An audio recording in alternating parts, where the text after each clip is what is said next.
Good morning, everyone. Is Weather with Sim again. I hope you guys are all having a great day so far. And in today's video, we're going to be taking a look at the threat for severe storms. And as you guys can see for today, we do have a slight risk for severe weather across western Ohio, heading into all of Indiana, northern Kentucky, back through southeast Missouri, heading into lots of Illinois, and then back to southern Michigan are all included in a threat for some severe weather as we do head throughout the day and into the overnight hours. So we're definitely going to need to be watching this area pretty closely.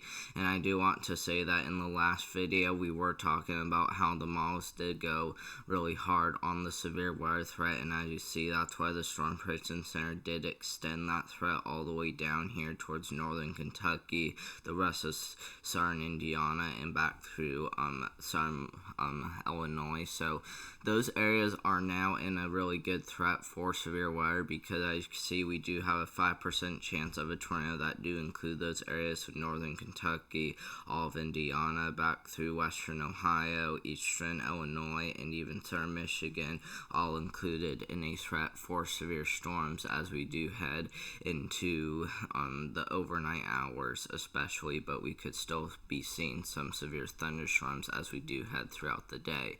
Now for your wind threat, as you see, you do got just a 15% chance for damaging winds across the entire slight risk.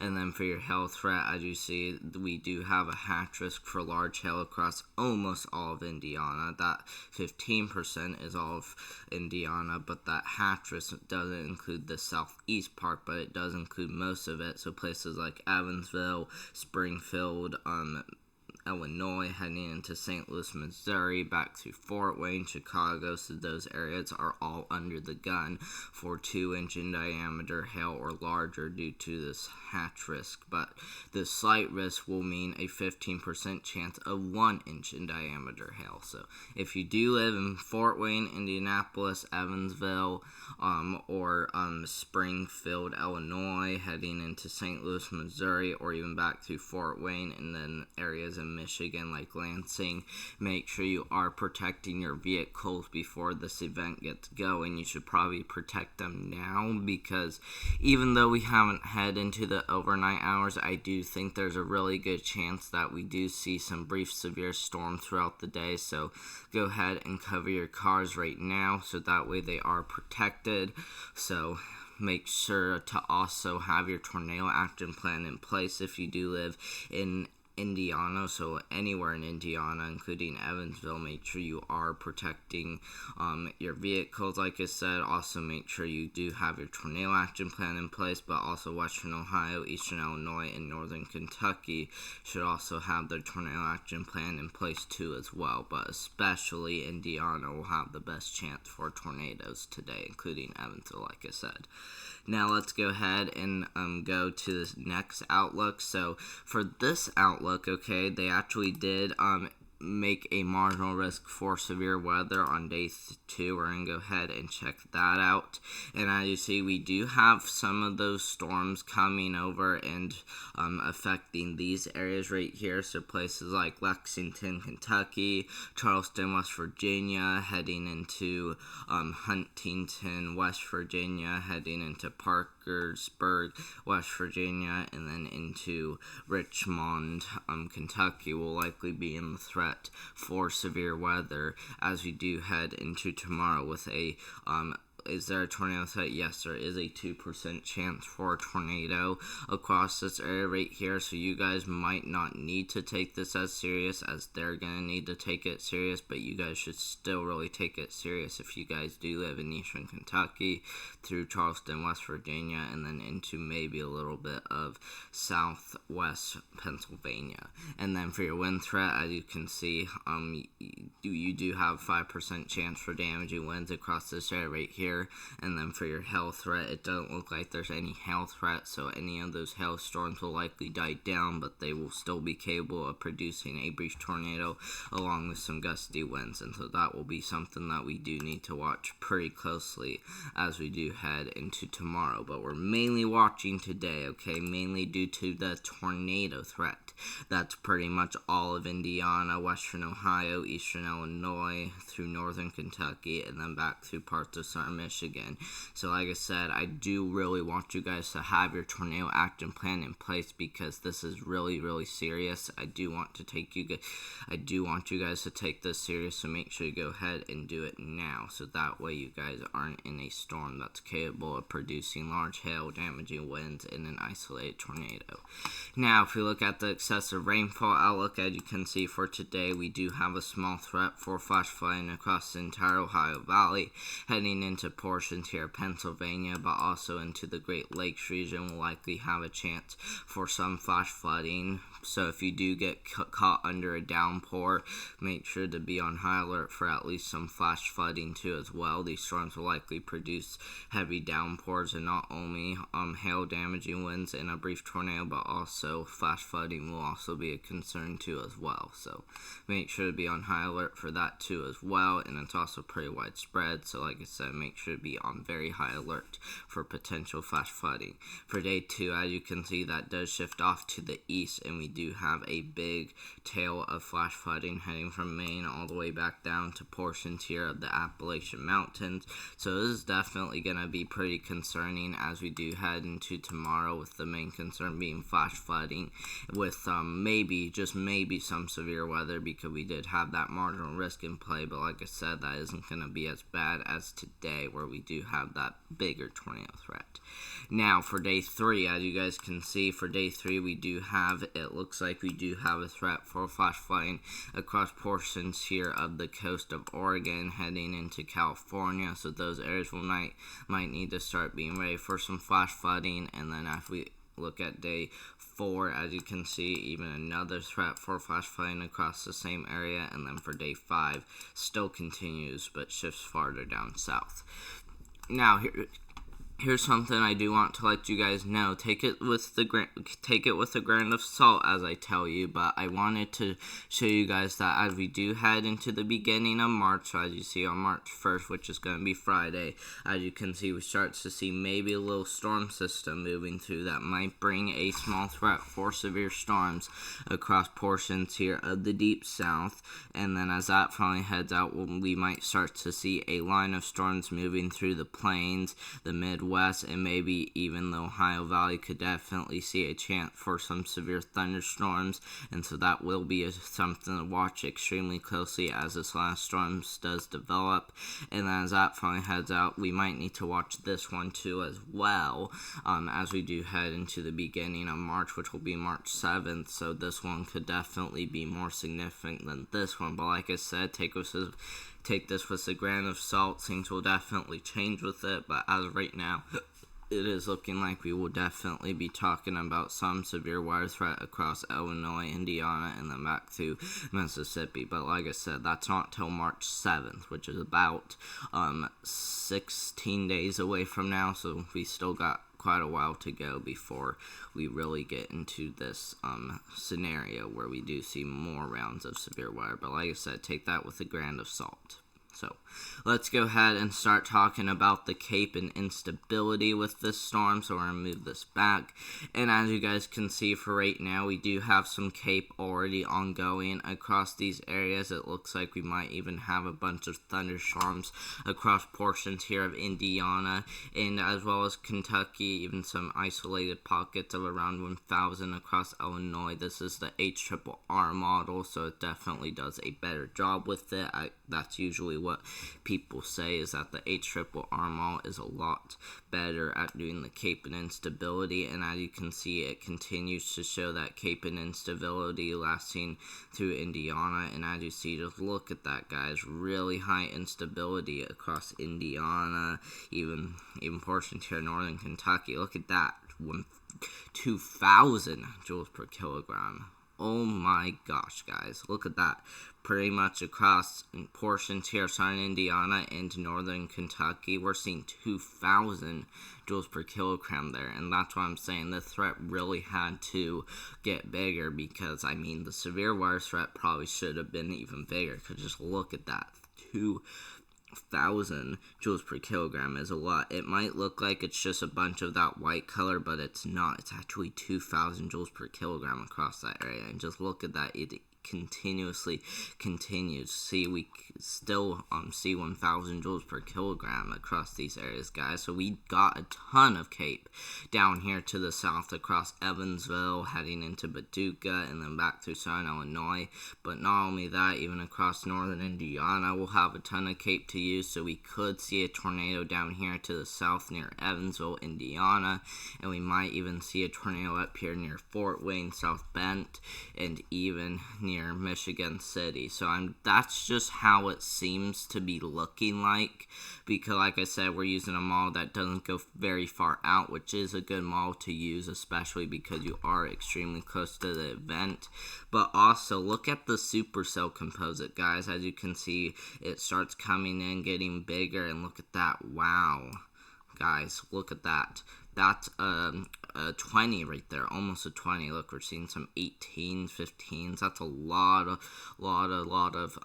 supercell composite right there. So that definitely indicates a good chance for some supercell development. So that's why I need you guys to be weather aware down here. It doesn't really show a whole lot up here, but I assume that sometime during the day we will likely see a chance for that. But as you can see, just really wants to show a bunch of that pink color, mainly down here to the south. So doesn't mean we won't see any tornadoes up here. So like I said, you're going to have your tornado action plan in place if you do live in Fort Wayne, South Bend, down here towards Evansville, even up here towards western Ohio. So just a lot of areas will need to have their tornado action plan in place, because there can be brief severe thunderstorms. Now for your significant tornado parameter, as you can see, pretty good shear and instability down here to cause a brief tornado development. And look at that.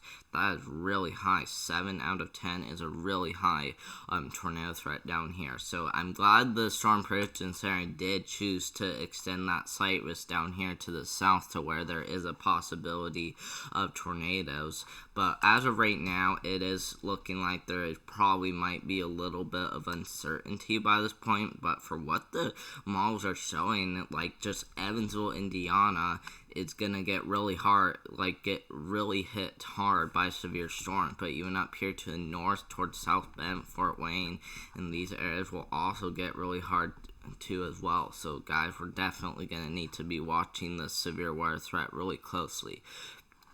Now let's go ahead and look at a few more models. I know the GFS model might not be the best model to use again, but as you can see, it actually does have some pretty good agreement on some pretty widespread joules per kilogram, almost near 1,000 across a lot of these areas, so pretty good agreement on that.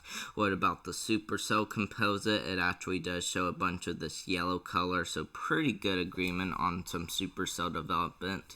Even some of this orange color could definitely mean some supercell development too as well. So GFS model does also want to put out a chance for severe storms too as well. What about the NAM model? Well, let's go ahead and look at the CAPE, and as you guys can see, for the CAPE, doesn't show nearly as much down here, but it still really does want to show a lot. So pretty close to 1,000 joules per kilogram across, let's say, towards Winchester, Indiana, and then all the way back down towards Evansville, Indiana, we'll likely see almost 1,000 joules per kilogram of CAPE, which is enough to cause some pretty good severe storms. So we got some pretty good agreement on the CAPE and instability, but if we go ahead and look at the supercell composite, as you can see, there's one play where it does show some widespread orange color. Some are seeing 5, some are seeing 6, so some pretty good agreement on that too as well. Now let's go ahead and look at the dew points now, because if we do see enough moisture to work with, and it looks like we do, we will see widespread 60-degree dew points across a lot of these areas, which is definitely enough to really help fuel these thunderstorms. I don't even know if you need 65 degrees, even though it's showing that in some areas. You pretty much just need straight up 60-degree dew points to really cause severe storms. But I mean, when you're talking mid 60s to maybe almost 70 in some areas, that's plenty of moisture to really get a severe storm going. What about the GFS model on the dew points? Well, it looks like it also wants to show 60-degree dew points too as well. As you can see, it shows one round of 60-degree dew points right here, and then it even shows another round of 60-degree dew points coming into as well. So pretty good agreement on us having some dew points down here. And then what about the wind speed? Well, if we're talking 500 millibars, we're talking a ton of wind speed, and as you see, it does strengthen as it does move. And geez, guys, 130 knots, 136 knots, so that's pretty much 100 miles per hour right there, guys. So that's a lot of cape right there. What about lower in the atmosphere? Well, for the lower part of the atmosphere, still actually showing some pretty good red across that area. But what about the very low part of the atmosphere, which is 925 millibars?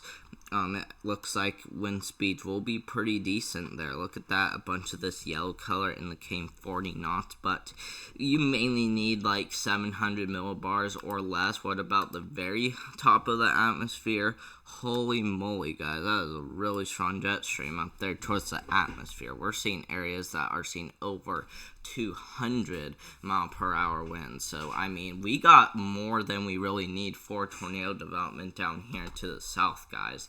And that's why I'm telling you guys that they need to really issue a big severe weather threat down here to the south, because as you guys could see, we saw 60-degree dew points.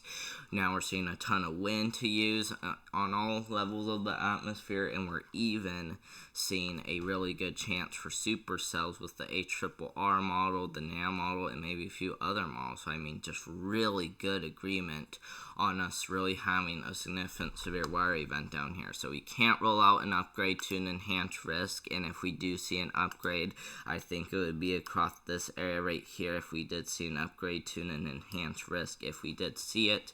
But other than that, we might just stay right here and just be watching for severe thunderstorms. But I mean, just look at that, guys. Ton of wind.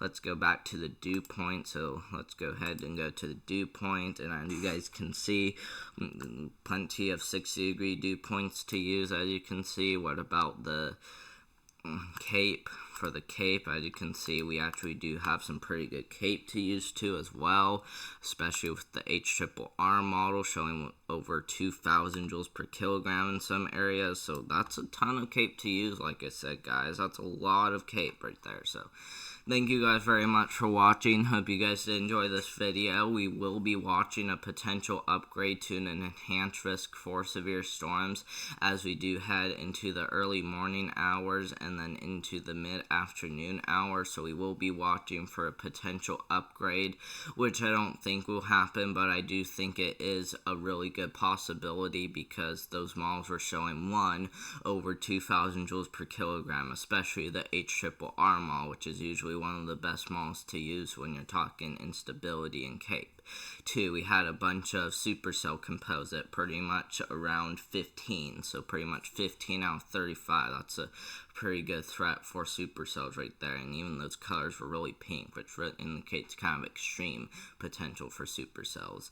And then even the GFS model showed 60-degree dew points, like I said, and then in all levels of the atmosphere, we're pretty much seeing over 50 mile per hour winds. So I mean, we got everything we need for significant severe weather. So if you do live in anywhere in Indiana, pretty much anywhere in Indiana, western Ohio, eastern Illinois, Northern Kentucky or Southern Michigan, you're gonna need to have your tornado action plan in place, okay, guys? I am serious about that.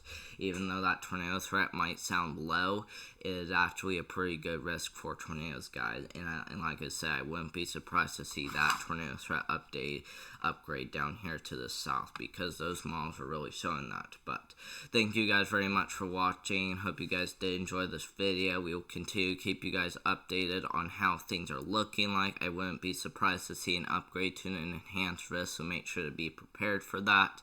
But like I said, guys, thank you guys very much for watching, and I'll do one tomorrow.